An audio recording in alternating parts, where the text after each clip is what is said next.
And here to break it all down is Justin Danhof. He's General Counsel for the National Center for Public Policy Research. Good morning, Justin. Good morning, Carrie. It's nice to talk with you.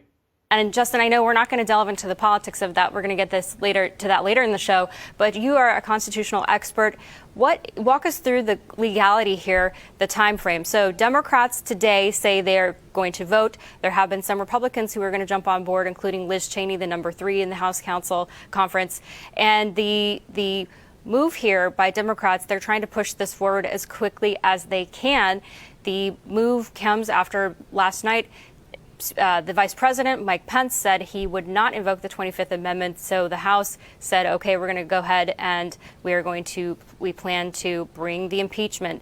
The recommendation for the 25th Amendment was passed nearly along party lines. It was a 223 vote to 205 vote. And when the vice president delivered his note, he said, hey, last week I did the same thing constitutionally. I did my duties under the Constitution, and now I'm doing it again. My constitutional duties. The 25th Amendment is not to be used, he said, for a personal vendetta or personal vindictiveness. It should be used in cases of incapacity, and it was passed after JFK and after he was shot. And so the big question here is the time frame. So let's say today, this morning, the House, and we might be dipping into it later in the show, is debating. They're likely going to pass these impeachment articles. What's the time frame for the Senate? If the Senate decides to pick this up, is there a legally required timeline, or can McConnell extend this indefinitely? Well, interestingly, first, let's just step back. Like the articles of impeachment, what precedent is this setting, right? We under one of two auspices, these are being passed. First is inciting violence, what we saw at the Capitol. We all condemn the violence at the Capitol. Any right-thinking person condemns the violence at the Capitol. But if we're talking about inciting violence, President Obama's rhetoric against the police led to 5 law enforcement officers being gunned down in Dallas. Should we go back and try and re-impeach President Obama for that? I don't think so. If we're talking about questioning election results and using social media to do so, who said the election was hijacked on Twitter? Well, that was Nancy Pelosi after the 2016 election, not the current election. So I think we're setting up a dangerous precedent if we're saying that broadly inciting violence, which I think if you listen to President Trump's speech, it's hard to discern that, or questioning election results. We can go back to 2004 with almost every Democrat in America saying that Ohio was stolen by some faulty voting machines. So I think this is a crazy precedent that the Democrats might be setting later today. That's the first point. But the second point is it's actually not up to McConnell if we're talking about what happens in next steps. If the House does vote to impeach President Trump today, then it's actually all in Pelosi's hands still.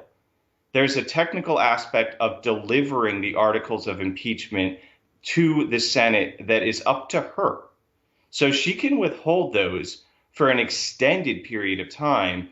And over the weekend, when this was being bandied about as a possibility, Representative Clyburn suggested that she would hold them for at least the first 100 days of a Biden presidency so that he could get his agenda moving first. So it doesn't have to go forward at all from the House. It can just stay in Nancy Pelosi's desk until she decides to move on it. Well, presumably Democrats want to get this forward as soon as they can, although can you retroactively hold a trial even after a president has left office? They can. Yeah, absolutely. So I fully expect if the articles of impeachment are approved later today, if they're voted in favor thereof, that I expect that the Democrats do not want to muck up Mr. Biden's first 100 days. I expect they will sit on them for that length of time at a minimum. Interesting. It makes logical sense from that perspective if they really want to focus on their agenda rather than continuing to litigate Mr. Trump, President Trump. Well, that's a very interesting theory. We're going to have to hold you to that to see if this indeed happens. We'll have to bring you back on that question. McConnell, according to the New York Times, is reportedly pleased, according to this report, about the impeachment, saying that he believes it will be easier to purge Trump from the GOP with the impeachment. And it sounds like legally, from what you're saying, he doesn't have to have any compressed timeline here. And he could potentially, if what you say is true, that the Democrats want to sit on this, that could give him a pass in the sense that he wouldn't have a sense of urgency to try to take it up if he feels pressure and if secretly this is what he really wants. Yeah, I'll wait judgment on the New York Times report on what came out of McConnell's office until it's confirmed by others' sources. We'll just put it that way. Sure, fair enough.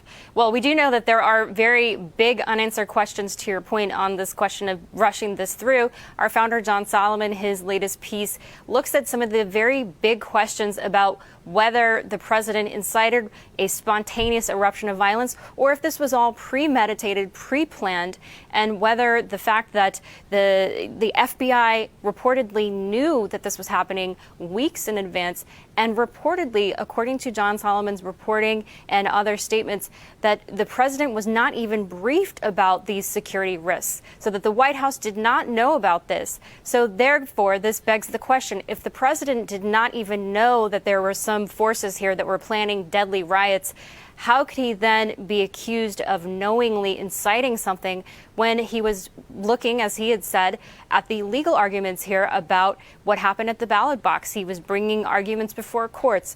Yes, he was frustrated. Did he go too far on Twitter? That's, again, for the court of public opinion and legally lots of questions that are going to be answered.